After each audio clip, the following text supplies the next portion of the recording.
இறையேசுவில் பிரியமான சகோதர சகோதரிகளே, நமது ஆண்டவர் இயேசு கிறிஸ்துவுடைய திருப்பெயரால் உங்களுக்கும் உங்கள் குடும்பத்தில் இருக்கிற அனைவருக்கும் அன்பும் சமாதானமும் மகிழ்ச்சியும் உண்டாவதாக.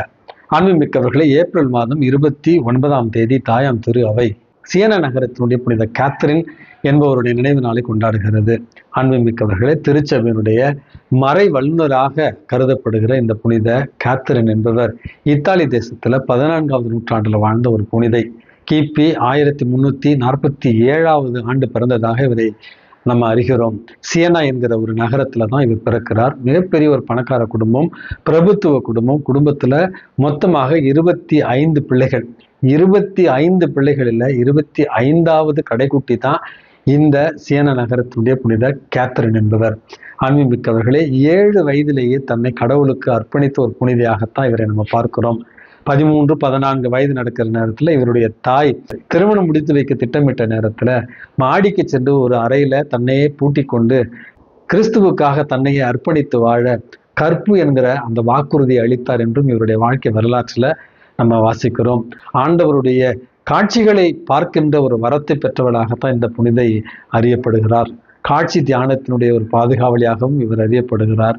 திருச்சபையுடைய வரலாற்றுல தொடக்க காலத்திலேயே இயேசுனுடைய 5 காயங்களை வரமாக பெற்ற ஒரு புனிதையாகவும் கருதப்படுகிறார். புனித டொமினிக்கன் துறவு சபையில 3ஆம் சபையில இவர் சேர்ந்து தன்னுடைய வாழ்க்கையை இறைவனுக்கு அர்ப்பணித்து வாழ்ந்தார் என்றும், இவர் வாழ்ந்த அந்த ஒரு காலகட்டத்துல தான் சிலுவை போர்கள் நடந்தன என்றும், அப்பொழுது இவர் திருத்தந்தையர்களுக்கு பாதுகாப்பாகவும், இவர் வாழ்ந்த அந்த ஒரு காலகட்டத்துல திருத்தந்தை பிரான்சு தேசத்துல அவிஞ்ஞான் என்ற ஒரு இடத்துல வைக்கப்பட்டிருந்த அந்த ஒரு காலத்துல திருத்தந்தைக்காக பேசி திருத்தந்தை மறுபடியும் ரோம் நகரத்திற்கு கொண்டு வந்த ஒரு புனிதையாகவும் இவர் பார்க்கப்படுகிறார். தன்னுடைய ஆன்மீக அனுபவங்களை எழுத்தாக உருவகப்படுத்தி தன்னுடைய ஆன்மீக அனுபவங்களை மக்களுக்கு பகிர்ந்தளித்த ஒரு புனிதையாகவும் இவர் பார்க்கப்படுகிறார். அன்புமிக்கவர்களே, இவ்வளவு சிறப்பு வாய்ந்த சியனா நகரத்தினுடைய கத்தரினா அவருடைய பரிந்துரையால் நாமும் இயேசுவுக்கு நம்முடைய வாழ்வை முற்றிலும் அர்ப்பணித்து கற்பு நெறியில வாழ்ந்திட இவருடைய பரிந்துரை இன்றைக்கு மன்றாடி செபிப்போம். அன்புமிக்கவர்களே, இன்றைக்கு நமக்கு கொடுக்கப்பட்டிருக்கிற நற்செய்தி வாசகத்துல நமது ஆண்டவர் இயேசு கிறிஸ்து ஒரு சில உறுதிகளை நமக்கு தருகிறார்.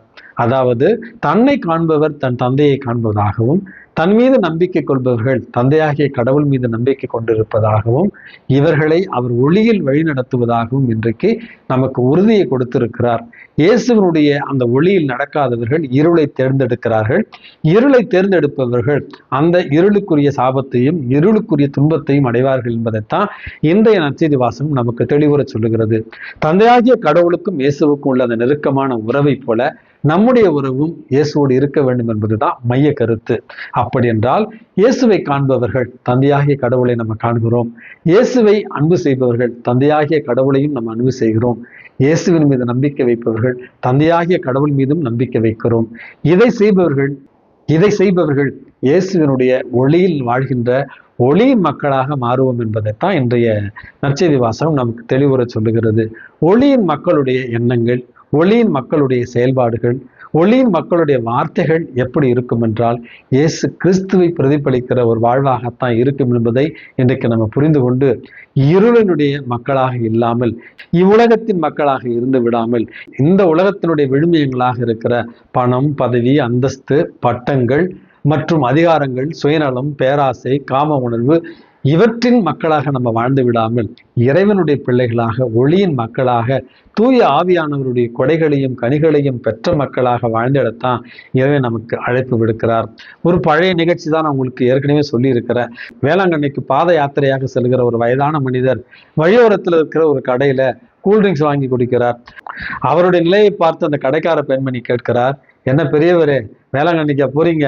பாத யாத்திரையா போறீங்க? போய் சேர்ந்துருவீங்களா? இப்பயே உடல் இப்படி தளர்ந்து போயிருக்கேன்னு கேட்ட நேரத்துல அந்த பெரியவர் சொன்னாராம், அம்மா, வேளாங்கண்ணிக்கு என் உயிர் எப்பவே போயிடுச்சுமா. என் மனசு ஏற்கனவே வேளாங்கண்ணிக்கு அந்த அம்மா கிட்ட போயிடுச்சு. இந்த உடம்பு வெறும் கட்டை தான், இது போனா என்ன போகாட்டி என்ன அப்படின்னு சொன்னாராம்.